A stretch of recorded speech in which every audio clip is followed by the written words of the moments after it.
नमोस्तु महाराज जी, नमोस्तु नमोस्तु। महाराज जी, मेरी एक शंका है कि जो आत्मा आती है तो वो कहाँ से आती है? मतलब अभी जो चतुर्थ काल आता है उस टाइम पे बहुत सारे जीव जो है मोक्ष को जाते हैं, वो वापस नीचे नहीं आते। तो वैसे ही मतलब विदेश क्षेत्र में से भी बहुत सारे जाते हैं। तो वो जो सिद्ध क्षेत्र है उसको छोड़ के जो नीचे वाला पूरा जो हिस्सा है, मतलब मध्य लोक जो नीचे का सारे के सारे, तो वहाँ पे जीव मतलब सबसे पहले आया कहाँ से, जो मतलब आत्मा है? क्योंकि ऊपर गए वाले वापस तो आएंगे नहीं। हम आपके प्रश्न को समझ चुके हैं, बहुत अच्छा प्रश्न है आपका। देखिए, आत्मा कहीं से आती नहीं, समझ रहे ना, ये अनादि काल से है। जब से सृष्टि है तब से यह जीव इस सृष्टि में विद्यमान है। यह कहीं से आता नहीं, क्योंकि पारिणामिक भाव है और जीव को उत्पन्न करता नहीं है। अनादि काल से संतति हमारी चली आ रही, हम पर्याय चेंज करते करते करते चले जा रहे हैं। समझ गए ना आप, कहीं से नहीं आती। अब प्रश्न उठता है कि बहुत सी आत्माएं कहाँ चली गईं? मोक्ष चली गईं। फिर भी बहुत सी आत्माएं जीव की तो यहाँ विद्यमान हैं, कुछ कमी तो होना चाहिए थी, लेकिन नहीं। जीव अनंत हैं। कितने हैं जीव? और अनंत किसे कहते हैं? आप बोलेंगे जिसका अंत नहीं आता, पर मैंने एक बार परिभाषा आपको बताई थी कि जिस राशि में से व्यय तो हो, निकलना तो हो, पर आगमन ना हो, फिर भी राशि ज्यों की त्यों बनी रहे, उसका नाम क्या है? अनंत है। अनंत जीव हैं।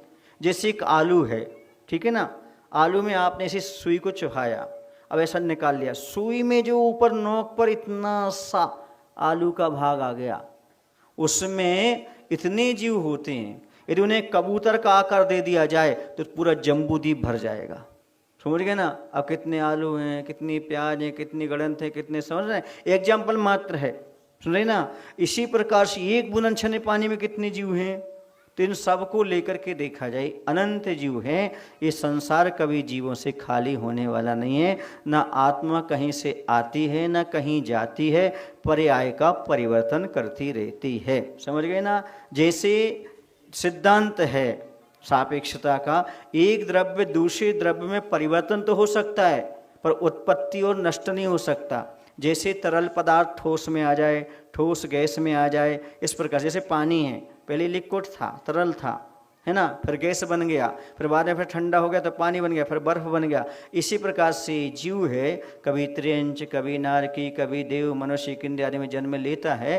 ये कभी मरण को प्राप्त नहीं होता। जो मोक्ष हो गए तो वो लौट करके कभी आते नहीं। फिर भी अनंत जीव है तो कमी कभी पड़ती नहीं। महाराज जी, उस पे ही एक दूसरा सवाल था उसी पे, कि मतलब ऐसा एक टाइम आएगा क्या कि उस टाइम पे कुछ भी जीव मतलब नीचे नहीं नहीं रहेंगे? नहीं नहीं, इसलिए नहीं आएगा कि अनंत हैं, उसमें कितनी भी निकल जाए कभी कम होने वाली नहीं है। अनंत उसी का नाम है, राशि। इसलिए कभी भी जीवों से सृष्टि खाली होने वाली नहीं है। और अभव्य जीव पड़े हुए हैं, अभव्य को तो कहीं मुक्ति होनी नहीं, और भव्य भी बहुत हैं, इसलिए कभी भी उनसे छुटकारा यानी संसार कभी खाली नहीं होगा। ओके।